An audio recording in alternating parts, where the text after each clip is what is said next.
Hey everybody, this is Mary Catherine at Red Robin Farm, and I'm making face masks during the COVID pandemic, and I thought I'd just give a few more pointers about this mask that I'm using. This is the cutout. I downloaded this pattern from this lady right here. It looks like her name is Lori Nunemacher. What's that say? Creative. Okay. And this was a fancier mask that also had a liner, but I don't do the liner anymore. And since this was just paper that I printed off, I cut it out with like this cardstock kind of stuff so I could reuse it as a pattern piece. This is the only pattern piece I need. And I've been cutting out using some fabric that's been donated. And this is the front of the mask. And then I've been using this thin muslin for the right side. They're both cotton woven, although I think knit works fine, but they're both what they call cotton quilted fabric, I think, which just means it's woven. And what I like about this pattern is that you can make so many sizes. I was able to make, because I had little pieces of fabric, I made some child small, okay, and I've made some adult smalls, and I've made lots of adult mediums, which is about the size that I wear. And I've even made some adult larges. This is more what Adam wears.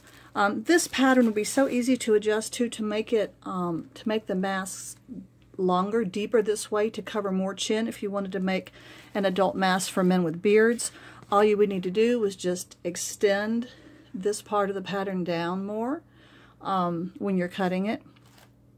But what I like about this pattern is that after you've cut, I use this one. After you've cut and then you've sewn together, you sew right sides together, this piece and this piece. You sew them together along these side seams, and then you turn it, and you get this. You seamstresses know what I'm talking about. So you get this, and it's open on both ends. The way that you adjust the size for the adults is how much you tuck in on this end before you sew in the elastic. Now this is what I love about this pattern, is that you just tuck these ends in like this. You see on this one I tucked in the ends and I sewed them shut. This is going to be an adult, don't put that in my mouth, an adult small, I think that's right. So, or maybe this is a medium. So I just tucked in what looks like about a 5/8 of an inch seam allowance. But if I tuck in about an inch or more, then I reduce the distance here, which you really need to do in order to make a smaller mask. The other thing that I do is I adjust the length of the elastic that I cut. And what I'm doing is I'm keeping this little cutting, I have this little plastic measuring thing. I got it at a thrift store, I'm sure. And I just pull out my, you don't pull it too hard. You keep it unstretched. And I cut 7.5 inches of elastic for a large, 6 1/4 for a medium adult, and then about 5 1/4 for a small adult. I think maybe I cut 3.5 for the child size. I only made a couple of those. And then you just put a loop of fabric, put it in here, put it in the other side. Matter of fact, I could even do that if I'm doing a medium here. Let me go ahead and cut. So I'm going to do 2 pieces of elastic that are 6 1/4. I wonder if I can sew with this camera stand in my way. We'll see if I have that kind of a skill set. Okay, so 6 1/4. If I had known I was actually going to sew for you, I would have had this cut ahead of time. But that was pretty easy. 2 little pieces of elastic. Turn on my sewing machine. Make sure my thread's not going to abandon me. This is a very old sewing machine. I think it's older than I am, or maybe about the same age, which is like early 60s. So, and it was my grandmother's sewing machine. It is an all metal Singer. So you see how I just stick, probably 1/4 inch of elastic in there.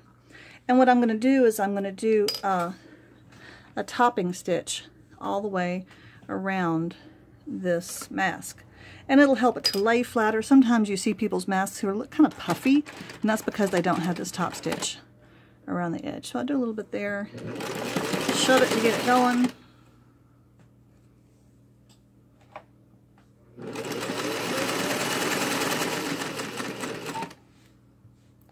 Make sure the elastic's turned correctly.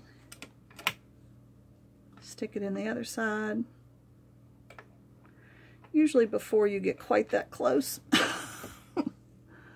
Okay, yeah, see, it's nervous to do this when somebody's watching.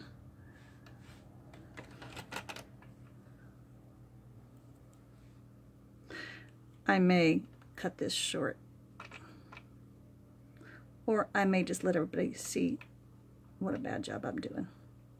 We'll see about that. Or maybe you can just see how even when you mess up, you can still fix it. Try to get that needle in about the same place.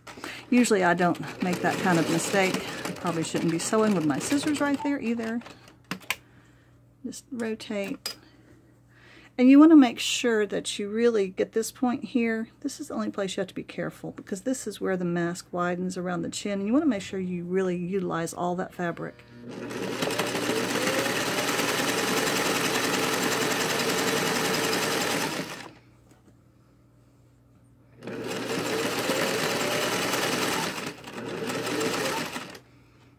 Okay, I'm going to come up on this one. It is so much easier to do the elastic when you put it in far ahead of time. I think it's also useful to pin each end.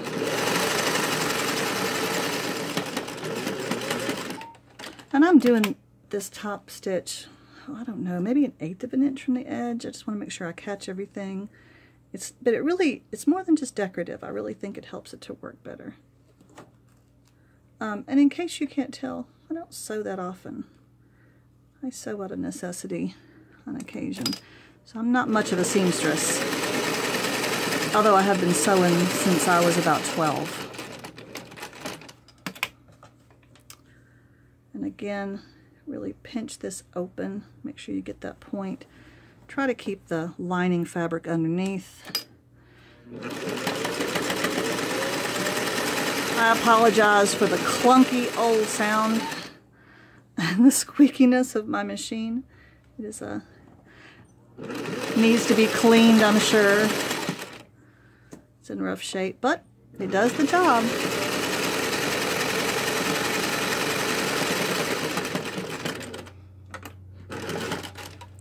There you go. One medium mask. I'll trim off that. These work really well. 2 thicknesses is really perfectly adequate. You don't have to have the filter pocket and then add a filter unless you feel like you're going to be in a really highly contagious area close to people or something, so you need a filter. Anyway, so I thought this might be helpful. Thanks a lot. Bye.